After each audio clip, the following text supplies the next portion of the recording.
Picture this. It's September 11th, 2018. A giant Boeing 777 is circling high above New York City. And inside, 370 people have no idea how much danger they're in. This is the incredible, harrowing story of Air India Flight 101 and how it came just minutes away from an absolute catastrophe. That right there, that's the desperate call from inside the cockpit to air traffic control. I mean, can you imagine? After a grueling 14-hour flight from Delhi, they found themselves trapped in a storm with their instruments failing, fuel getting critically low, and absolutely no clear way to get on the ground. So how on earth did they end up in such a mess? You know, the date alone just sends a chill down your spine. The city, New York, and the stakes, they just couldn't be any higher. You've got 357 passengers and 15 crew members, all of them counting on the pilots up front to figure a way out of what was quickly becoming an impossible situation. Okay, so let's set the scene for this crisis. Flight 101 had just tried to land at JFK Airport, but they had to abort. They pulled up and went around. Now, the weather was awful, for sure, but that was just the tip of the iceberg. The real emergency was the one that was unfolding inside that cockpit. I mean, look at this list. It's like a pilot's worst nightmare. After 14 hours in the air, they're running low on fuel, which means their options are shrinking by the minute. Critical instruments are just failing, and the one system they desperately need to land in this kind of weather, the instrument landing system, it's completely out. They were, for all intents and purposes, flying blind. So to really understand how they got into this jam, we've got to rewind the clock a bit. Because the problems for Air India 101 didn't just pop up over New York. Nope, they started before the plane's wheels even left the runway back in Delhi. And here's the first domino to fall. Before they even took off, there's a problem with the Auxiliary Power Unit, the APU. Now, it's not considered essential for the flight itself, so the crew made the call to go anyway. But what they didn't know was that this was the first little clue in a whole chain of failures that was about to unravel. All right, so to get what happens next, you need to know about this piece of gear, the radio altimeter. Think of it as a super precise tape measure that tells the plane exactly how high it is above the actual ground below it. It's absolutely crucial for any kind of automated landing. And there it is. Just 40 minutes into the flight, a warning light flashes. They've lost 2 of their 3 radio altimeters. 2 out of 3. That means the pilots are now flying on just one single source for that supercritical altitude data, with no way to double-check if it's even right. This is a huge deal. Okay, next up is the TCAS. The TCAS is basically the plane's own little air traffic controller. It's constantly scanning the sky for any other airplanes that might be getting too close and tells the pilots, hey, climb or descend to avoid a collision. It's an incredibly important safety system. So 10 hours fly by, they're over the Atlantic, and bam, another warning. The TCAS is dead. Now you gotta believe the crew's getting really concerned. First the APU, then the radio altimeters, now this. These systems aren't even related. It must have felt like some kind of ghost in the machine was taking their plane apart, piece by piece. All right, let's jump forward again, back to those tense moments over New York, because this is where all those little failures we just talked about, this is where they all crash together, leading to the biggest failure of all, right when they need their systems the most. In bad weather, the ILS is a pilot's absolute best friend. It's a system of radio beams that shoot out from the runway, and the plane's autopilot can lock onto them and basically follow a perfect, invisible highway right down to the tarmac. It's what makes autoland possible. And with their other systems already shot, the ILS was their last real hope for a safe precision landing.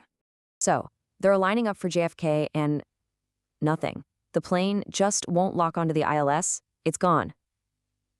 That's the final blow. Without it, a safe, automated landing in this weather is completely out of the question. They have no choice but to power up, abort the landing, and circle around, all while burning that precious, dwindling fuel. So without the ILS, they have to try what's called a non-precision approach. And that means one thing becomes the most important factor in the world, the cloud ceiling. They absolutely, positively have to break through the bottom of the clouds high enough up to physically see the runway with their own eyes to have any chance of landing this thing manually. And this is where their situation goes from bad to impossible. To do this manual approach, they need the cloud ceiling to be at least 600 feet high. But the actual weather at JFK, the clouds are sitting at a dangerously low 200 feet. They would be past the runway before they even saw it. Landing at JFK was simply not going to happen. So now, it's an all-out race against the fuel gauge. JFK is a no-go. The pilots and air traffic control are desperately scrambling, trying to find any airport in the whole region where they might just have a tiny window of opportunity to land this crippled jet. Just look at their options. Every single one was a dead end. All the airports close by, like Newark and Stewart, had the same dangerously low 200-foot ceiling. And the airports with better weather, like Boston or Albany, they were just too far away. They literally didn't have enough gas to get there. They were trapped. And then, just when it seems like all hope is lost, they get a small miracle. A brand new weather report comes in for Newark. The cloud ceiling has lifted to 400 feet. Now look, that is still way below the 600 feet they're supposed to have, but it's double what it was just moments before. It was an incredible risk, but it was the only shot they had. They had to take it. As the plane banked towards Newark, the air traffic controller made this request. In the midst of all that chaos, this one chillingly calm, procedural question just brings the reality of the situation into sharp focus. Emergency crews on the ground needed to know what they were dealing with, because nobody, and I mean nobody, knew if this plane was going to land in one piece. This is what they had left in the tank, about 7,200 kilograms of fuel. That was just enough to get them to Newark and try to land one time. There was no fuel for a second chance, no margin for error. This was it. It had to work. What happened next were some of the most tense, white-knuckle moments in modern aviation history. You have this massive, crippled Boeing 777 descending through thick rain and cloud, with the pilots having to rely on nothing but their raw skill and their instincts. On the final approach, things got even crazier. Air traffic control's radar showed them getting too low and screamed a warning at them. Then, at exactly 400 feet, they burst through the clouds. But they were way off, too high and too far to the right.